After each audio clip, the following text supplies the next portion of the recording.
estar revisando un tema bien hermoso. Quiero pedirle que abra la palabra en Colosenses capítulo 2, versículo 8. Colosenses capítulo 2, versículo 8. Dice la Escritura: tengan cuidado, no se dejen atrapar por filosofías huecas y engañosas, que siguen tradiciones humanas y principios de este mundo, pero que se oponen a Cristo.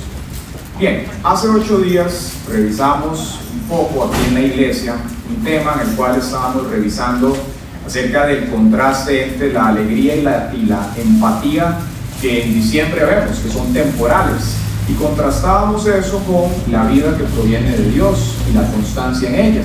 Y aprendíamos cómo durante diciembre, pues, los seres humanos, la sociedad, las familias, digamos que entran en cierto modo, nos alegramos, tenemos cierta empatía, ¿cierto? Pero que eso a veces después de diciembre ya se acaba.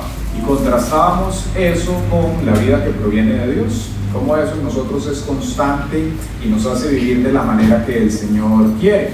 Tema muy relevante para el tiempo que estamos viviendo. Y hoy vamos a explorar un asunto relacionado a esto también y a la época en la cual nos encontramos, y es el tema de la Navidad. El tema de este mensaje es Navidad y Evangelio, el mensaje de Jesús en medio de la cultura.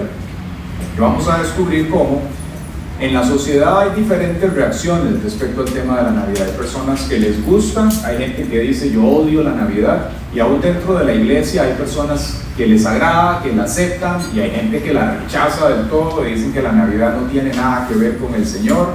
Y vamos a descubrir, haciendo un recorrido histórico del tema, cómo no es ni lo uno ni lo otro. En realidad necesitamos tener un criterio bíblico para poder entender el tema de la Navidad, al margen de lo que la cultura y de lo que la sociedad a nosotros nos enseña.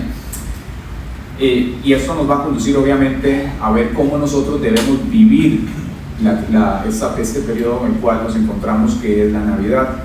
Entonces, si hacemos un estudio histórico de la Navidad y de sus orígenes, nos vamos a dar cuenta que la Navidad básicamente es, podemos decirlo, un mosaico multicultural de prácticas y religiones de diferentes culturas. Al decir esto, lo que vamos a percatarnos, revisando uno a uno varios de los elementos que en la Navidad se celebran, es que si bien el mensaje general que se comunica es positivo y tiene un significado cristiano para nosotros, también es importante que evaluemos su origen histórico, ¿cierto? Y su correspondencia o falta de ella con la verdad bíblica e histórica.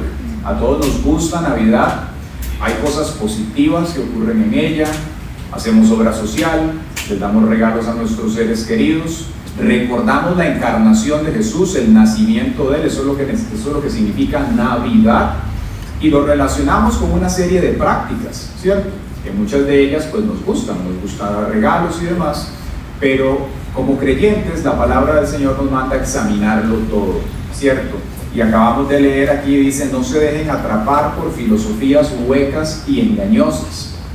Vamos a darnos cuenta que hay cosas que son pues simplemente seculares, y hay cosas que sí tienen un origen de pronto no tan bueno y no tan santo, que la iglesia a lo largo de la historia ha ido acuñando y ha ido, digamos, colocando en este mosaico de tradiciones para entonces venir a referirse a la Navidad. ¿Cuáles son algunas de las tradiciones comunes que nosotros vemos en esta época? Bueno, por un lado están las decoraciones navideñas, entonces las personas colocan árboles, prenden luces, decoran, ¿cierto? Colocamos diferentes tipos de adornos, damos regalos, celebramos comidas, hacemos queques navideños, nos reunimos a compartir, y eso es hermoso. Como familias nos gusta hacer este tipo de cosas. Cantamos canciones navideñas, existen los villancicos, hablamos de Santa Claus, de San Nicolás y de los Reyes Magos, y esto también obviamente pues tiene una relación con el dar regalos. Y hablamos de la solidaridad, ayudamos a personas en necesidad. Todo eso son tradiciones típicas, convencionales, que nosotros vemos en diferentes culturas, en América y también en Europa y en otros países o continentes, que se realizan durante diciembre. Mas cuando vemos esto, nos damos cuenta que nosotros como iglesia tenemos un compromiso con la verdad, ¿cierto? La iglesia, el pueblo del Señor tiene un compromiso con la verdad. Y no solamente la verdad bíblica, sino también la verdad histórica. Nosotros somos llamados a que todo aquello que celebremos o que nos expongamos podamos tener un criterio de lo que estamos realizando.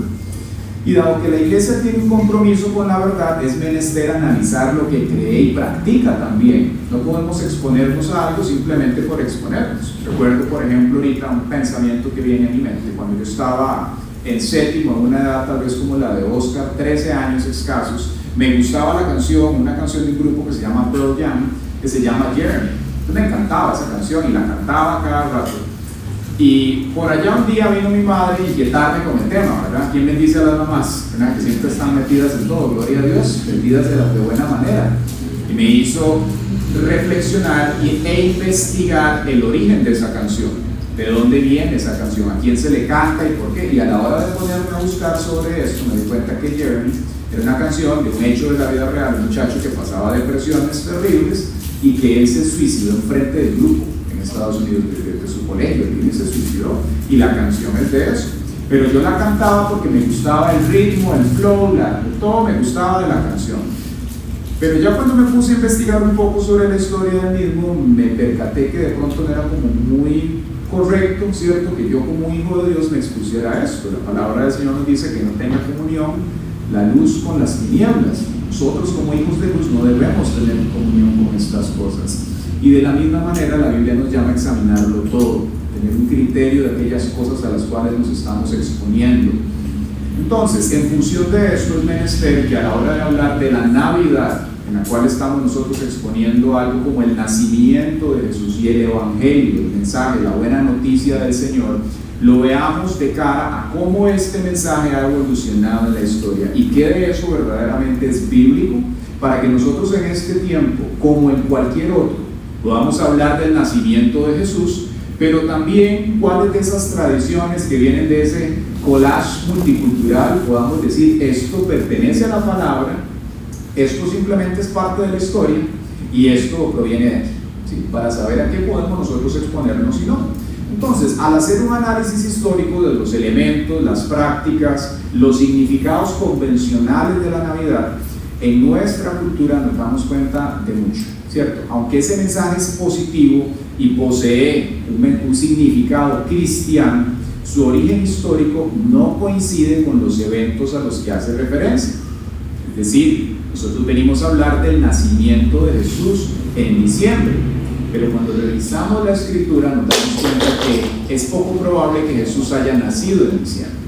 De hecho, los estudiosos apuntan a que probablemente Jesús, la fecha en la cual nació, fue cercana a un septiembre, entre septiembre y un octubre, por varias razones climáticas. Por ejemplo, diciembre en Jerusalén es una temporada muy fría y ellos estaban desplazando para llegar a un sitio en el cual no les iba a ser factible por las condiciones climáticas llegar.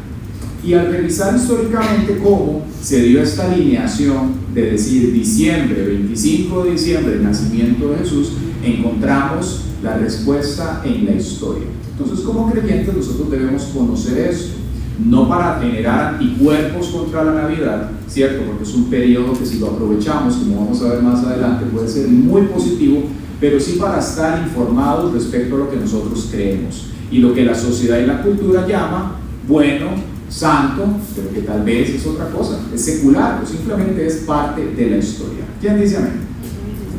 Entonces, de estos elementos que nosotros usualmente vemos dentro de la Navidad y que ya mencionamos algunos de ellos, obviamente el más importante es pues la celebración del nacimiento de Jesús, ¿cierto?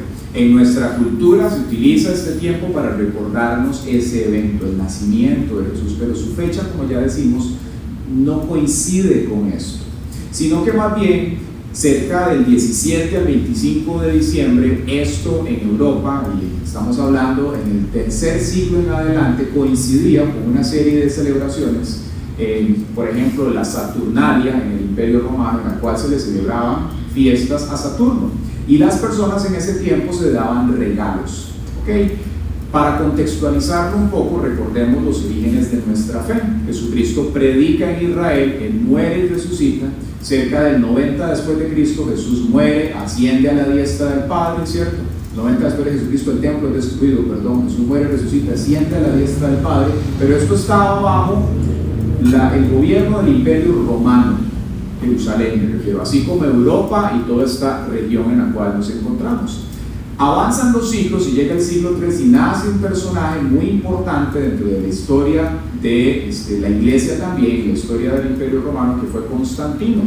Y este hombre como tal, hay quienes dicen que fue cristiano, hay otros dicen que no lo era. Lo cierto del caso es que él fue una figura importante dentro del imperio porque él vino a tomar la religión cristiana, que en ese momento era básicamente una religión perseguida de mártires, y él viene a decir, ahora esta religión va a ser básicamente la del gobierno, la estatal. Y desde ese siglo, del 300, tercer siglo en adelante, después de Constantino, entra en el mundo lo que se conoce como la constantinización de la historia. Entonces, él regula el cristianismo como la religión oficial, y de aquí es de donde emerge lo que se conoce como la Iglesia Católica, ¿cierto? Él lo establece, entonces sí. Ahora el cristianismo pasa de ser una religión y un grupo de personas perseguidas y mártires a estar oficializado en todo el Imperio Romano, con todas las dependencias que tenía a lo largo y lo ancho de esta región. En el momento que eso ocurre, claramente se da un cambio. Mientras que el Evangelio es algo que se tiene que aceptar en el corazón y recibir para ser transformado, ahora viene a ser impuesto, ¿cierto? Es la religión oficial del Estado. Aquí es donde nace el tema de los bautismos en los niños y demás, porque era una regla, tenía que ser así. Y los que se oponían a esto, ahora más bien iban a ser los perseguidos. Si avanzamos en los siglos, nos damos cuenta que eso tuvo efectos buenos, en el sentido de que ya no había persecución, ya los cristianos no eran arrojados a los leones, ya no eran mártires, pero también tuvo efectos negativos. Y dentro de ellos se encuentra el que las personas pues simplemente ahora nacían con un gafete que decía cristiano, pero no necesariamente en su corazón lo era, ¿cierto? Continúa avanzando el imperio como tal, y entonces la religión se disemina por toda esta zona. Y lo que ocurre es que para poder mantener, digamos que la paz entre las diferentes colonias que el imperio había tomado, entonces cada una de ellas en sus países siendo distintas, se trató de cristianizar o tomar celebraciones, prácticas que ellos tenían, y entonces añadirles o cambiarles el significado y colocarles ahora un significado cristiano, ¿cierto? Un proceso de cristianización de elementos que en algunos casos, como vamos a ver más adelante, fue positivo, abriendo y cerrando comillas, pero en otros fue todo lo contrario. En el momento que esto ocurre, pues entonces básicamente lo que pasa es que en el 350 después de Cristo, un papa llamado Julio I, él viene y a él se le atribuye la decisión de establecer el 25 de diciembre como el momento en el cual se va a celebrar el nacimiento de Jesús, ¿cierto? Y aún había sus disputas. Entonces hoy en día, aún dentro de Europa hay lugares que lo celebran el 6 de enero y otros el 25 de diciembre. Para efectos nuestros, lo que nos damos cuenta es que Jesús no nació en esa fecha, y que esto fue una decisión humana arbitraria que se tomó de celebrar algo tan bueno para nosotros como el nacimiento de Jesús, pero fue algo hecho por el hombre, ¿sí? Y nosotros como iglesia es importante que veamos este tema de una manera madura, clara y transparente para que entendamos el origen de lo que nosotros hoy en día hacemos, ¿cierto? Y que en medio de lo que estamos viviendo y lo que celebremos podamos ver lo que es bíblico y lo que son tradiciones de hombres, ¿sí? Para poder celebrar las cosas como son. Nos damos cuenta entonces que la Navidad como tal tuvo orígenes tanto seculares como paganos, y a la hora de decir seculares nos referimos a algo neutral, sin influencia, ¿cierto? Algo normal. Y pagano si estamos hablando de cosas pues politeístas o que tuviesen una influencia idólatra. Entonces la Navidad tiene orígenes mixtos, tiene orígenes tanto seculares como paganos. A la hora de decir esto, en Europa, al ser una región grande, pero estar conexos los diferentes países, había tradiciones que se comunicaban entre las diferentes regiones. Entonces, en unas el jefe navideño le ponían pasas, en otras le ponían maní, no sé, pero habían cosas similares. En otras, esas prácticas estaban relacionadas con idolatría. Entonces, lo que hizo el Imperio Romano en ese momento básicamente fue intentar cristianizar muchas de esas prácticas para poder establecer, digamos que un factor común a lo largo y lo ancho del imperio, y entonces poder cristianizarlo de alguna manera. El 25 de diciembre como tal se celebraba algo en esa región, y era algo que se conoce como el nacimiento del sol invicto. En Europa, en diciembre, en estos días, ellos están en lo que se conoce como el solsticio de invierno. Lo que ocurre es que la Tierra, por la inclinación que tiene en este periodo, en esa región, el sol no pega igual. Entonces hay menos sol. Justamente en el 25 de diciembre ese fenómeno empieza a retroceder y entonces el sol sale con muchísima más potencia.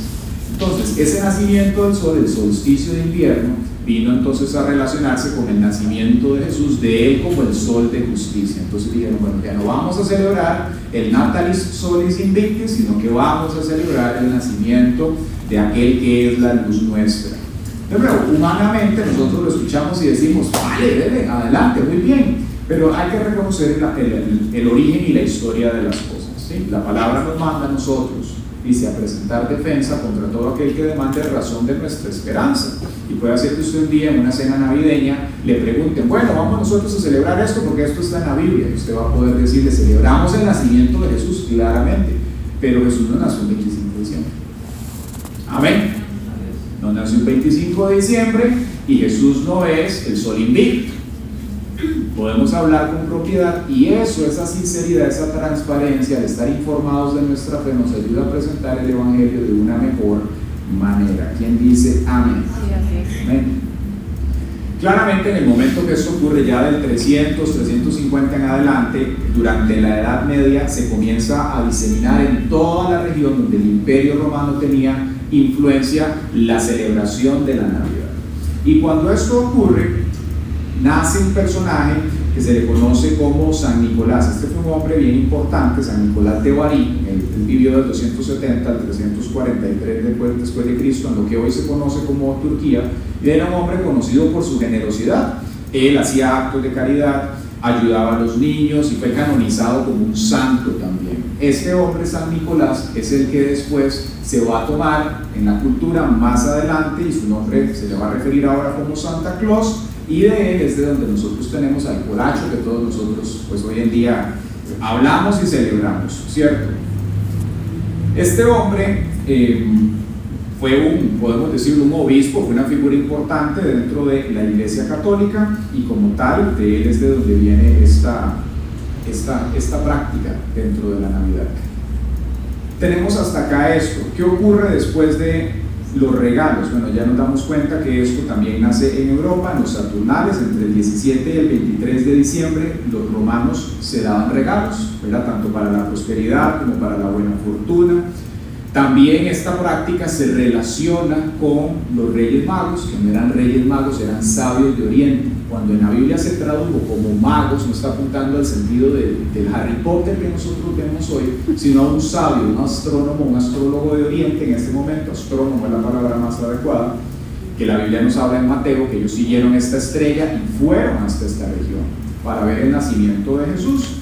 Entonces se conecta el tema de los regalos con este relato bíblico.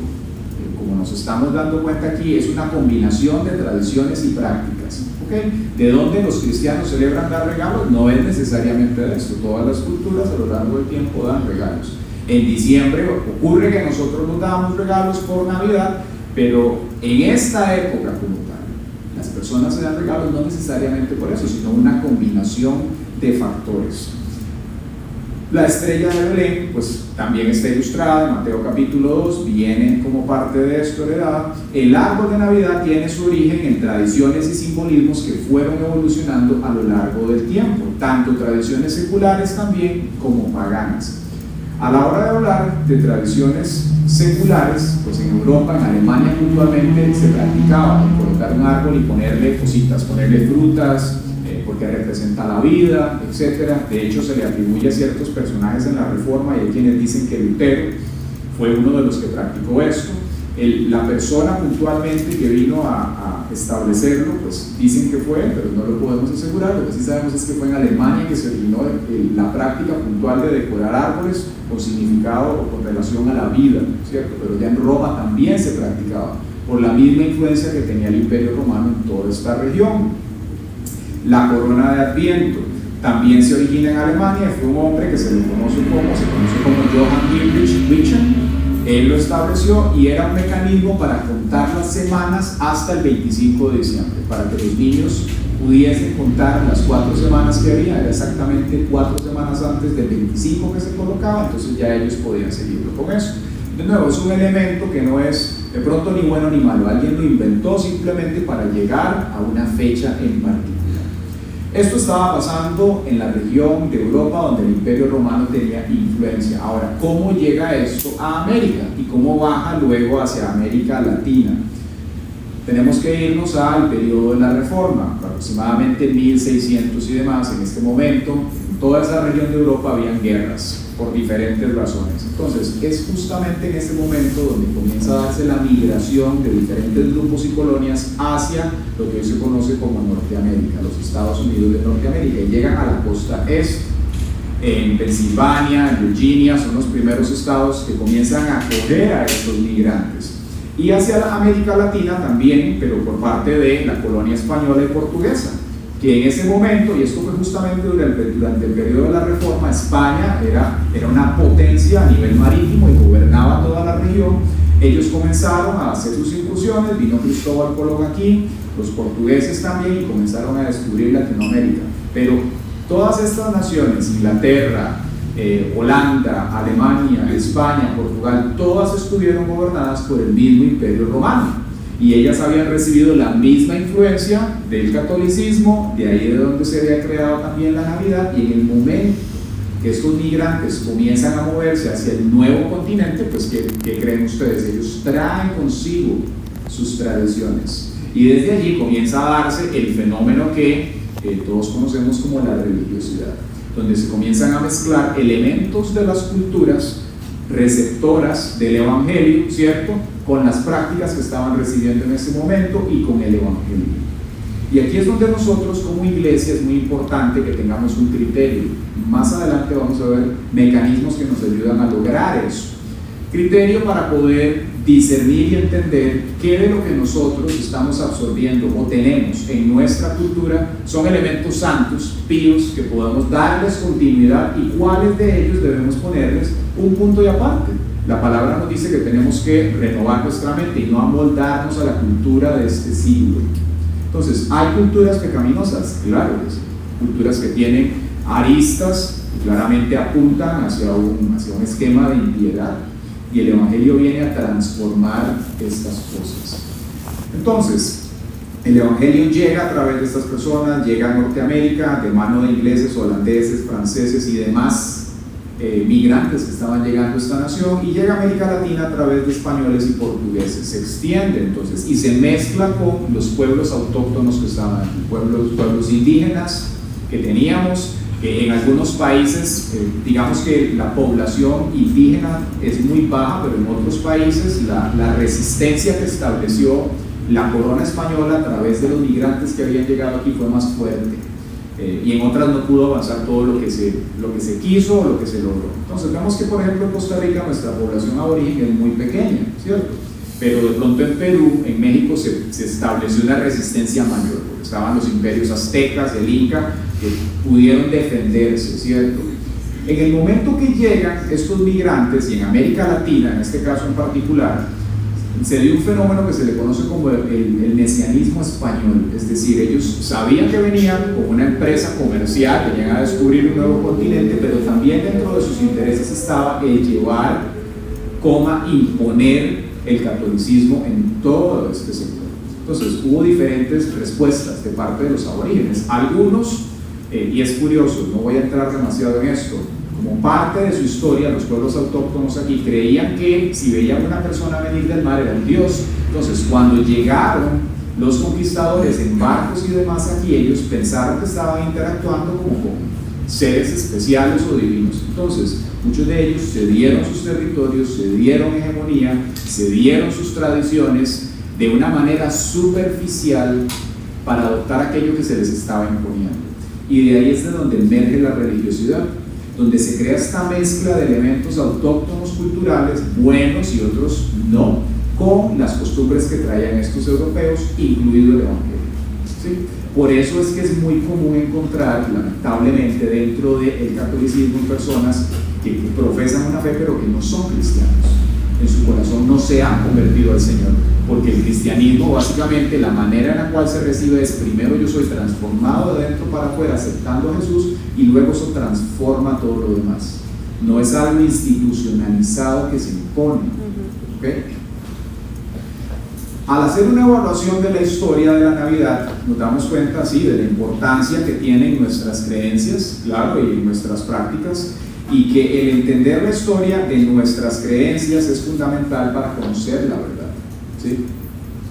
Un análisis histórico de los orígenes de estos elementos de la Navidad nos revela que tienen poca o ninguna relación con la narrativa bíblica. Entonces, conocer la historia nos permite hacer evaluaciones y contrastar con la verdad que la palabra de Dios nos enseña. Y la historia como tal es una ciencia social, es decir, ella no realiza experimentos, sino que analiza acontecimientos, cosas que se dieron en un momento. La historia va a utilizar pues, fuentes primarias, fuentes secundarias para documentar lo que encuentra. La historia como tal no es ni buena ni mala, es simplemente eso, historia. Pero ¿qué es lo que ocurre con ella? Los seres humanos la utilizan para crear narrativas y para darle forma al pensamiento de las sociedades. Entonces de pronto nosotros tomemos algo así tan sencillo como lo que escuchamos en la escuela: Cristóbal Colón descubrió América. Ya aquí había gente. Cristóbal Colón no descubrió a nadie. Él vino a traer ciertos elementos y tradiciones de Europa, pero no vino a descubrir América. Entonces la historia, dice alguien, es de los ganadores, depende de cómo se cuente. La historia se utiliza para darle forma al pensamiento, y nosotros como cristianos debemos entender cómo se ha utilizado la historia también, aún la historia de nuestra fe, y poder decir: esto es Biblia, esto es tradición. ¿Sí? Entonces, la Navidad como tal, nos damos cuenta, o vamos a estudiar esto, los significados que la Iglesia le ha atribuido y sus efectos. Es decir, la Iglesia como tal es un uso de la Navidad y de su historia, y le dio significados, y esos significados que la Iglesia le dio a la Navidad han tenido efecto a través de los siglos en nosotros, y hoy en día tal vez somos inconscientes de ellos, pero poco a poco vamos entendiéndolos mejor. Hablemos de eso. Por ejemplo, los significados que se le han dado a la Navidad. Nosotros le escuchamos, por ejemplo, decir que es el nacimiento de Jesús como Salvador. ¿Okay? Sí, en diciembre, en Navidad, nosotros celebramos eso. Ya descubrimos aquí que Jesús no nació ahí, se le dio ese significado. Se habla de paz y buena voluntad, del amor de Dios por la humanidad, y todo eso está bien, son significados que la Iglesia le ha atribuido a ella. Pero ¿qué efectos ha tenido esa historia y los significados que la Iglesia le dio a través del tiempo? Bueno, por un lado, positivos: generosidad. Entonces las personas en diciembre dan regalos, hacen caridad, ayudan a las personas en necesidad, fortalece la comunidad, la unión, el compartir. Eso está muy bien. Pero por el otro lado también tenemos efectos negativos, y uno de ellos es la distorsión de la verdad, donde se hacen enfoques no bíblicos de ese tiempo. Se idealiza una visión de la paz y el amor sin conexión con la enseñanza cristiana fundamental del arrepentimiento, salvación y fe en Cristo. ¿Sí? Entonces, el hecho de que en diciembre se celebre el nacimiento de Jesús y la paz no quiere decir que eso sea paz para toda la sociedad. La verdadera paz nosotros la encontramos en Jesús. Él dice: mi paz les dejo, mi paz les doy, no como la da el mundo. No es algo impuesto, es algo que nace de la presencia de Él, ¿cierto? No es una tradición de paz. ¿Okay?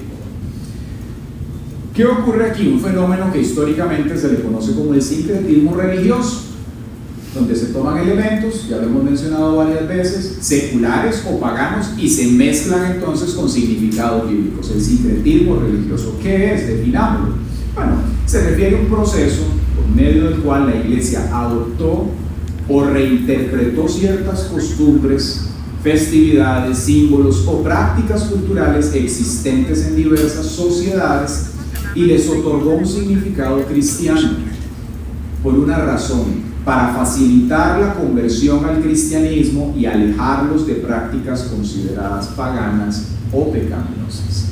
Entonces, el sincretismo religioso básicamente ocurrió por practicidad. Es decir, en el momento que llegan los conquistadores europeos a Norteamérica y América Latina, se encuentran con pueblos, ¿cierto? Ellos no descubrieron nada. Cuando llegan se dan cuenta que esas personas tenían sus prácticas, sus culturas, adoraban dioses, eran aborígenes, tenían diferentes maneras de vivir.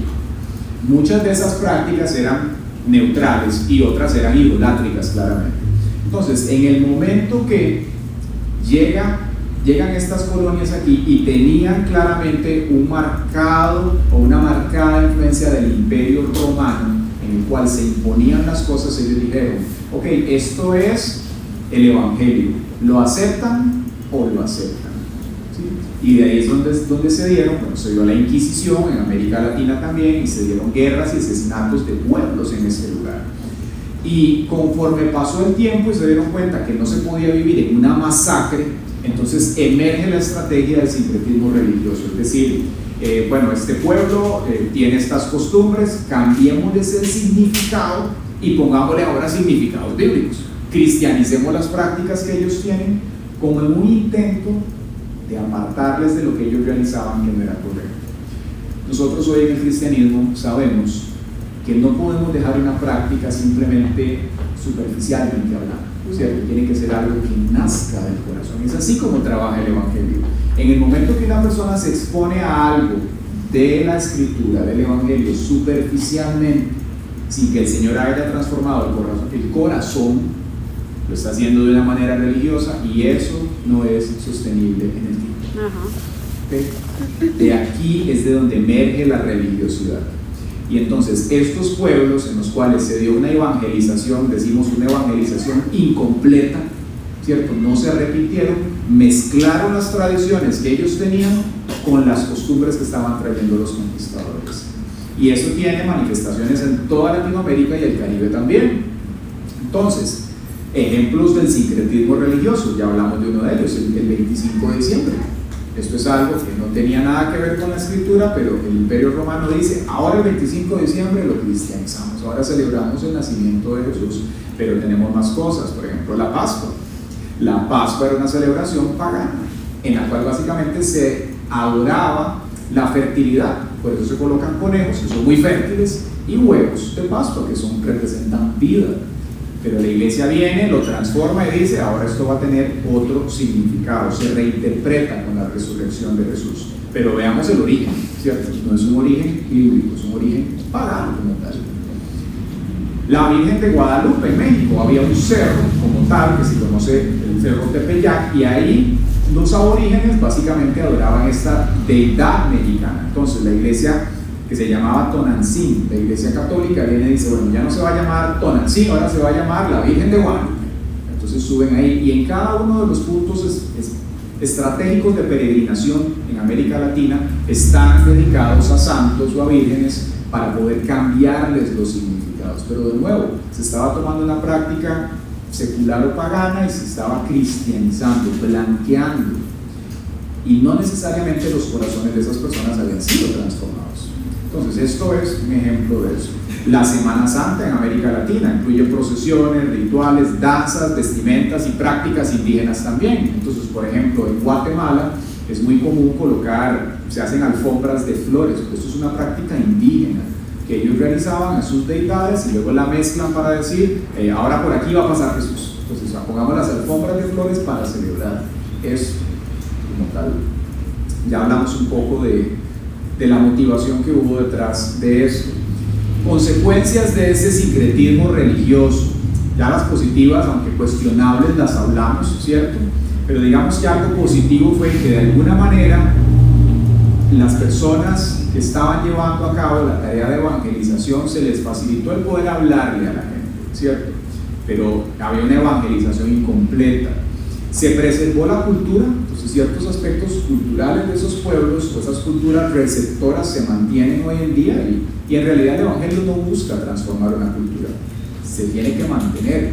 Lo que ocurrió en ese momento fue que la imposición que se estaba trayendo hacia América Latina pues causó eso.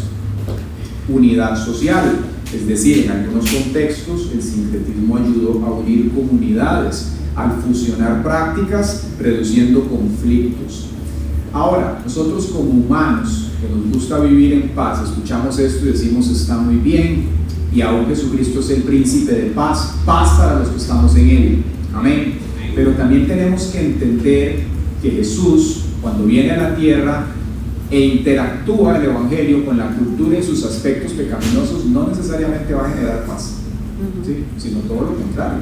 Él vino a decirnos en Lucas 12, 51 al 55, ¿creen ustedes que he venido a la tierra para traer paz? Pues les digo que no, sino más bien división.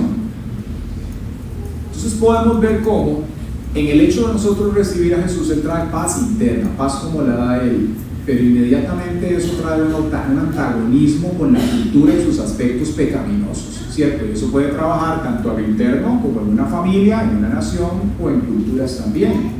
Entonces, a la hora de romantizar un periodo como este, es decir, época de paz y de amor, tenemos que entender de qué se está hablando. Una tradición humana versus la paz que la palabra del Señor nos enseña, y es esa a la cual nosotros tenemos que referirnos, ¿cierto? No es una paz que durante este tiempo el tío con la tía peleada se hablan y después en enero vuelven a las armas, sino que sea verdaderamente algo genuino. Eso es lo que el Evangelio produce en nosotros. Y dice amén. Amén. Efectos negativos del sincretismo religioso, claro, una desviación de las enseñanzas fundamentales y una distorsión de verdades bíblicas e históricas que nosotros debemos conocer como tal. El sincretismo no es un fenómeno que ocurriese solamente después de la muerte de Jesús. Aún en el tiempo que Jesús predicó, esto ocurría. Vemos que en un momento Jesús está hablando con los fariseos y Él se topa con que ellos tenían prácticas que habían heredado de su cautiverio en Babilonia. Y Él les dice lo siguiente: este pueblo de labios me honra, mas su corazón está lejos de mí, pues en vano me honran enseñando como doctrinas mandamientos de hombre. Es decir, es posible que el pueblo de Dios adopte culturas o adopte prácticas de la cultura, las mezcle y quiera enseñarlas como una doctrina. Claro que sí. Ocurrió en el tiempo de Jesús y ocurre también con el tema de la Navidad. Entonces nosotros, que como la palabra del Señor nos describe, el pueblo guardador de verdades, es muy importante que conozcamos la verdad bíblica de lo que creemos y la verdad histórica también, para poder hablarle a las personas en amor. Y usted no va a llegar ahora a su tío y decirle idólatra, y le va a prender fuego al árbol. Se le va a decir: en este tiempo celebramos el nacimiento de Jesús. Pero es muy importante, si la conversación emerge también, no vamos a venir nosotros, ¿verdad?, de una manera inoportuna a hablar, a colocar un poco de luz en el tema y hablarle a las personas de dónde emerge nuestra fe, ¿cierto? Y qué es doctrina y qué son adornos en todo el sentido de la palabra. Y en adornos tampoco hay nada malo. Usted puede poner luces, a mí me gustan las luces, pero yo no voy a hacer una gruta en la cual voy a colocar algo que yo sé que representa algo idolátrico. Sí, eso ya estamos hablando de cosas diferentes. Amén. Aplicaciones de este tema entonces para nosotros hoy. La cristianización de símbolos. Hablemos de ese fenómeno como tal. ¿Es posible cristianizar símbolos, tradiciones, cosas, fechas, prácticas o celebraciones seculares o paganas? Depende. Hay cosas que son redimibles y otras que no lo son. Las personas, nosotros pertenecíamos a las tinieblas, dice la Escritura, que éramos por naturaleza hijos de ira. Eso no quiere decir que usted es un arrancado, aunque más de uno que sí, ¿verdad? Como su tiempo, hijos de ira se refiere al estado nuestro sin Cristo. Estamos destinados a la ira del Señor. Pero en Cristo hemos sido redimidos. Y hoy ya no presentamos nuestros miembros como instrumentos de injusticia, sino como instrumentos de justicia delante del Señor. La gloria a Él. Las personas somos redimidas, somos cristianizados, el individuo como tal. Y eso nace de adentro para afuera. No es impuesto, no se le coloca una etiqueta al niño cuando nace y se convierte en cristiano. Es una decisión consciente, informada de lo que yo estoy haciendo. Así es. Amén. La vida cristiana se rige por el principio de la muerte espiritual. Eso es lo que representa el bautismo. Entonces estamos hablando de que esta persona cesó de existir para que nazca la vida del Señor. Es una transformación integral, de nuevo, de adentro hacia afuera. Las personas somos cristianizadas, somos redimidas por el poder de Él. Y cuando esto ocurre, entonces se evalúan y cambian las prácticas externas que sean necesarias. Aquí es donde la palabra del Señor nos dice a nosotros: no se amolden a las culturas de este siglo, sino renueven su entendimiento por medio de la palabra, ¿cierto? De la renovación del entendimiento. Si la persona se ha convertido, es el Espíritu de Dios el que provoca esa transformación. ¿Cuántos de nosotros aquí en algún momento tuvimos prácticas paganas y cuando venimos al Señor decimos: yo ya no me siento bien con eso, ya no me siento bien? Entonces el Espíritu de Dios provoca la santificación y comenzamos a dejar cosas, comenzamos a dejarlas atrás. Caso distinto es que usted tenga una etiqueta de cristiano. Eso no se va a producir en usted porque el Espíritu de Dios no está. Entonces, por eso en otro tiempo le damos una religión y vivíamos creyendo que éramos hijos de Dios y nos daba igual estar en el mundo, ir a la fiesta, pegarnos la borrachera y después venir a la iglesia. Aquí nada pasa. Cuando el Espíritu de Dios viene a nosotros, eso se transforma gradualmente, como la senda de la aurora, dice la Escritura. Poco a poco Dios lo va ocasionando. Y como resultado de esa renovación, la persona tendrá una postura adecuada para vivir y expresar su fe. Poco a poco el Señor va a ir llevándole a hacer un análisis de los diferentes aspectos de su vida para que esos sean transformados. Ahora hablemos de las cosas. Estamos hablando de la cristianización, ¿cierto? De personas, claramente, pero hablemos de cosas, ¿cierto? Algunas sí, se puede cambiar el sentido o propósito de algo, ¿cierto? Si la persona dueña de esa cosa ha cambiado de vida. Por ejemplo, una persona, un hombre o una mujer tiene su vehículo, en otro tiempo lo usaba para ir a pegarse a la gran fiesta de la vida, ¿cierto? Pero viene y conoce a Cristo. Y ahora ese carro ya no sirve para irse a la borrachera, ahora ese carro le sirve para ir a la iglesia. Ahora su hogar ya no hace cosas inadecuadas, ahora en su hogar hace reuniones de oración. Se está santificando. Pero ¿qué de aquel objeto que esta persona tiene que representa a la diosa Ishtar? Eso no se puede santificar. Porque eso fue dedicado a un origen pagano, idolátrico, ¿cierto? No es algo secular. Entonces, esto como tal tiene que ser destruido. Como cuando los brujos, nos enseña la palabra en Hechos, dice: reciben el Evangelio, entienden, y en ese momento ¿qué hacen? Queman toda la literatura que tenían. Entonces, hay cosas que nosotros, cuando venimos al Señor, se pueden cristianizar dependiendo de su origen, y hay otras que no. ¿Quién dice amén? Amén. Entonces, en el momento que el Evangelio interactúa con la cultura, se pueden dar diferentes formas de abordar, ¿cierto? Interactúa y se puede responder de diferentes formas. Una, el sincretismo religioso, que ya vimos tiene más efectos negativos que positivos. ¿Cómo lo hacemos entonces? ¿Vamos a matar a todos los aborígenes? No es esa la forma. El Evangelio se encarna en la cultura y es aquí donde se tiene que contextualizar. Entonces, una cosa es el sincretismo religioso y otra es la contextualización del Evangelio, donde se toma a esa cultura receptora, se le presenta el Evangelio, se evalúan sus prácticas y entonces ellos, por medio de la transformación del entendimiento, van a venir a definir cuáles de los aspectos de su cultura continúan y cuáles cesan. ¿Quién le da la gloria al Señor? Entonces nosotros como ticos recibimos el Evangelio, ¿cierto? Y si nuestra cultura nos enseña que hay que pegarse a la fiesta hasta morir en diciembre, usted viene y conoce al Señor y dice: no, la verdad es que, ¿por qué? La palabra del Señor dice que no se embriaguen con licor, sino con el Espíritu Santo. Y eso no quiere decir que usted no se pueda tomar una copa de vino o una cerveza, pero con medida, por amor a Cristo. No es que va a morir en diciembre. Comenzamos a analizar nuestra cultura para determinar cuáles aspectos se pueden integrar y se contextualiza el Evangelio. El sincretismo religioso se aleja de la pureza doctrinal. Le dice: bueno, eso, santifiquémoslo, blanqueémoslo un poquito, ¿cierto? Eso hace el sincretismo y diluye el mensaje cristiano, comprometiendo su esencia y creando una confusión religiosa. Mientras que la contextualización del Evangelio hace que sea comprendido y vivido en diversas culturas de manera fiel y relevante. Se mantiene la pureza del Evangelio y se encarna en la cultura. Muchas personas en este punto, a través de la historia, es donde se han confundido y han tomado, por ejemplo, la cultura israelita y dicen: no, es que es la cultura judía la que salva. Entonces, la persona tiene que hacerse de esta manera. Eso es equivocado, ¿cierto? Jesucristo vino para librarnos de la forma, de la ley más bien, que nosotros a través de la fe fuésemos salvos.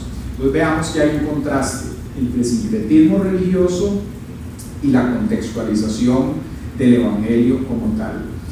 ¿Qué otros ejemplos tenemos de sincretismo religioso y sus efectos negativos? Bueno, por ejemplo, en México el culto a la Santa Muerte.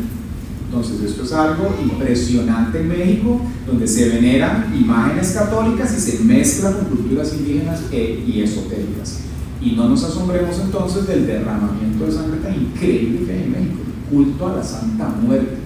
Imagínense las potestades espirituales que se mueven en esto, ¿cierto? Se mezclan.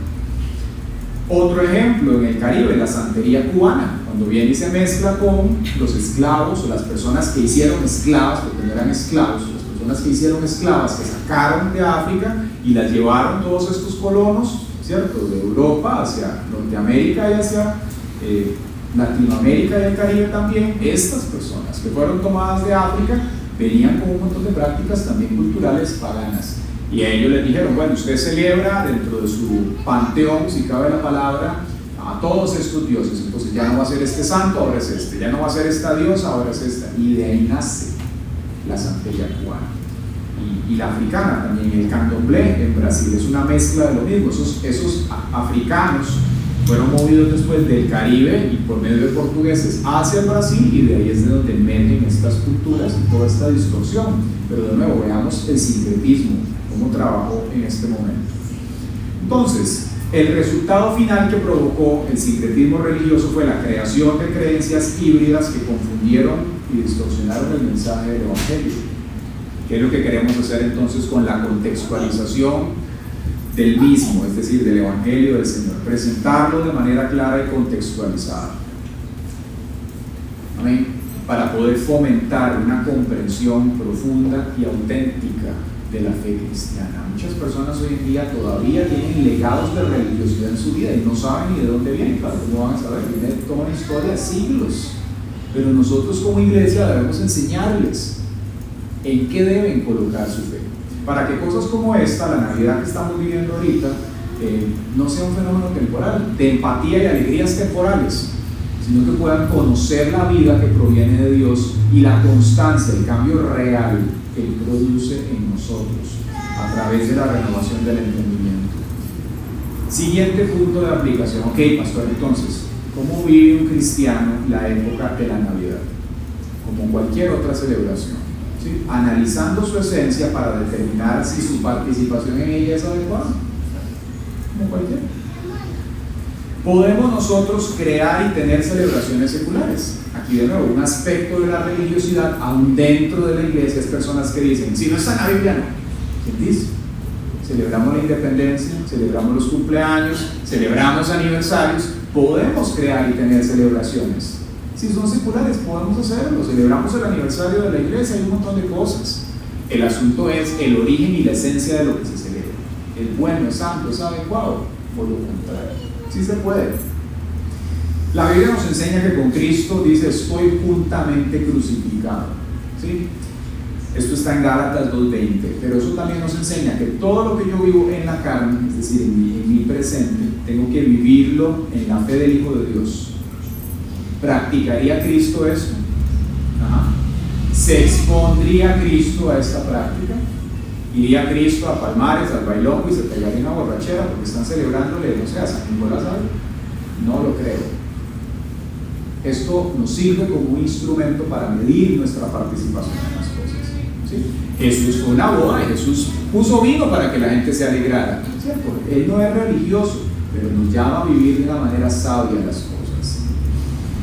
Ahora bien, escuchamos esto, gloria a Dios que estamos aprendiendo, pero usted se va a tocar hermanos en la fe, ¿cierto? Que a veces son contradictorios y problemáticos. Y va a decir, no, porque usted está haciendo eso y le da la triena, bueno, lo dicen diciendo. Usted escucha todas estas opiniones. Nosotros podemos celebrar en diciembre y compartir con las personas y entender que hay diferentes estadios en la fe. Hay débiles en la fe. Hay personas fuertes en la fe. ¿Qué es una persona débil en la fe? La palabra nos habla en Romanos 14 de ello. Dice, reciban al que es débil en la fe, pero no para entrar en discusiones. Entonces, una persona débil en la fe son aquellos que todavía siguen prácticas como la observancia de días especiales, restricciones dietéticas, creyendo que son necesarias para agradar a Dios. Eso en el contexto judío, que era lo que estaba pasando. Jesús viene, trae el evangelio, y entonces los judíos en ese momento, con una cultura que ellos la consideraban súper pía, se encuentran ahora con que para ser salvos no necesitaban todos esos elementos, solamente aceptar al Señor. Y entonces se da esta crisis. No, es que hay que hacer el lavamiento con el jarro y las manos y todo esto. Y Pablo lo que les dice es, hay elementos que son de la cultura y que hay personas que creen que a través de ellos se justifican. Ellos son débiles en la fe, es decir, todavía su fe no ha madurado, crecido, aprendido para poder entender verdaderamente quién es la salvación, no que trae la salvación, que no es por obras, es una persona y es Jesús. Dice amén. Solamente a través de él somos salvos. Entonces, cuando usted interactúa en diciembre con hermanos así, simplemente entienda que son personas débiles en la fe, ámeles, pero no para contiendas, dice la Escritura. Enséñele un poco de la historia. Esto está documentado en todos los libros de historia, es historia pública abierta. Poder enseñarle a la gente un poco del tema y entonces venir a paz, ¿cierto? Amor, libertad y tolerancia, respeto mutuo, pero hablando las cosas como son. ¿Quién le da la gloria al Señor? Ahora, entonces, ¿es correcto, pastor, colocar un árbol de Navidad? Bueno, el árbol de Navidad tiene un origen que combina tradiciones, tanto paganas como seculares y cristianas, ¿cierto? Con una evolución a lo largo de los siglos y se ha vuelto un elemento central en la Navidad, pero no tiene nada que ver con el Señor. Es un elemento con tradiciones seculares y paganas. Y como tal, en ese celebraban intercambio de regalos, festividades, está relacionado a las festividades de invierno, y estas no tienen un fundamento directo con la enseñanza cristiana, sino que se ha integrado en esta celebración de forma gradual. Como tal, puede diluir la pureza del mensaje cristiano y hacer que la Navidad pierda su enfoque de la encarnación en Cristo Jesús. Esa es la verdad del árbol de Navidad como tal. Para ir concluyendo, entonces, ¿puede un cristiano celebrar la Navidad? Navidad, nacimiento de Jesús. ¿Podemos y debemos celebrar el nacimiento de Jesús? Sí, todo el año. Amén. No es que en este tiempo celebramos el nacimiento de Jesús. Él se encarnó y resucitó, que es lo más importante. Está sentado a la diestra del Padre. Un cristiano puede celebrar la Navidad, pero debe tener en cuenta varios factores claves para asegurar que la celebración sea coherente con su fe. ¿Como cuáles? Bueno, enfocarnos en el significado espiritual sin comprometer la verdad bíblica e histórica. Celebramos el nacimiento de Jesús. Como Salvador, nos enfocamos en su resurrección. Celebramos su nacimiento, pero nos enfocamos en su resurrección. ¿Y por qué en su resurrección? Porque Mahoma está muerto, Buda también, y todos esos, pero Jesús es el único que murió y resucitó. Y está sentado a la diestra del Padre. Todos ellos nacieron, sí, pero Jesús está sentado a la diestra del Padre, resucitó. Y nosotros un día vamos a ser también, vamos a resucitar y estaremos con Él. Él es nuestro Salvador. Evitar el uso de prácticas sincréticas. Entonces, dentro de diciembre hay prácticas que son sincretismo religioso. Entender cuáles de ellas lo son, evitar esas costumbres. No ser presa de la comercialización extrema. Y dice, ay no, pastor, hasta ahí. O sea, todo nos gusta gastar en diciembre, pero con medida, hermanos. ¿Verdad? Después en enero son las consejerías porque pasan cosas. Entonces hay que vivir diciembre con medida, ¿cierto? No una comercialización extrema. ¿De dónde emerge la comercialización? Cuando llegaron estos colonos europeos a Estados Unidos, justamente hace menos de 2 siglos, se dio la brillante estrategia mercadotécnica a través de un hombre que se llamó Carl James, y entonces ya se le da este énfasis comercial. Pero nunca fue así. Desde donde emerge, y luego Coca-Cola hace famosos a Nicolás. Sí. Entonces es importante que nosotros lo veamos como es, como tal. 4. Realizando evangelización estratégica. Vea, 2 ejemplos. Uno puede utilizar la cultura secular y algo hasta pagano para presentar el evangelio. Vea, Jesús viene en la festividad de la dedicación del templo. ¿Cuál fue esa festividad? Hanukkah. Hanukkah ni siquiera está en la Biblia, está en los registros históricos de Macabeos. Jesús fue y participó, llegó ahí, y entonces, ¿qué les dijo? Ellos están prendiéndole luces a ese templo, voy a darles el mensaje importante. Y vino y les dijo, yo soy la luz del mundo. Vea qué mensaje. Aprovechó un momento cultural que no tenía nada que ver con él y se presentó. Veamos a Pablo utilizando un punto común con una cultura totalmente pagana. Viene y está en Atenas, en la cual había templos y idolatría pato. Y entonces viene y les dice: y me encontré un templo que está dedicado al Dios desconocido, ¿cierto? De ese es el que yo vengo a hablar. Entonces veamos cómo uno puede hacer evangelización estratégica, utilizando un punto sea secular o un punto pagano, para nosotros poder presentar el mensaje del evangelio. Evangelización estratégica podemos hacerlo, utilizar hasta la bendita corona del viento, el árbol de Navidad, lo que sea, para usted poder presentar el evangelio de Jesús. De eso se trata, para eso estamos aquí. 5. Fomentemos la unidad familiar, pero no solo en diciembre, ¿cierto? Hagamos reuniones a lo largo del año. Si usted se peleó con su hermano o con su hermana, no viva diciembre hipócritamente. Dígale: yo no quiero vivir hipócritamente con usted. Perdón por lo que dije, perdón por lo que hice, soy pecador, perdóneme, pero yo quiero estar bien con usted todo el año, porque eso es lo que yo quiero vivir genuinamente. Eso es lo que la palabra me enseña a mí como cristiano que debo hacer. Amén. 6. Celebremos la paz y la esperanza que nos da Jesús y que no es temporal. Celebrémosla constantemente a lo largo del año. Que ese sea verdaderamente el mensaje que esté en nuestra boca, lo que nosotros podamos transmitir con palabra, pero también aquí al interno. Porque vea, cuando se tiene la paz del Señor se le nota. Cuando el Espíritu Santo ha hecho la obra en nosotros y el Señor está en nuestro corazón, usted puede tener un montón de situaciones alrededor, pero Él le da paz y las personas lo pueden percibir y usted puede hablarles a través de ello. Dios mismo abre puertas para que usted pueda presentar a aquel que vino a transformar su vida y la mía. ¿Quién le da la gloria?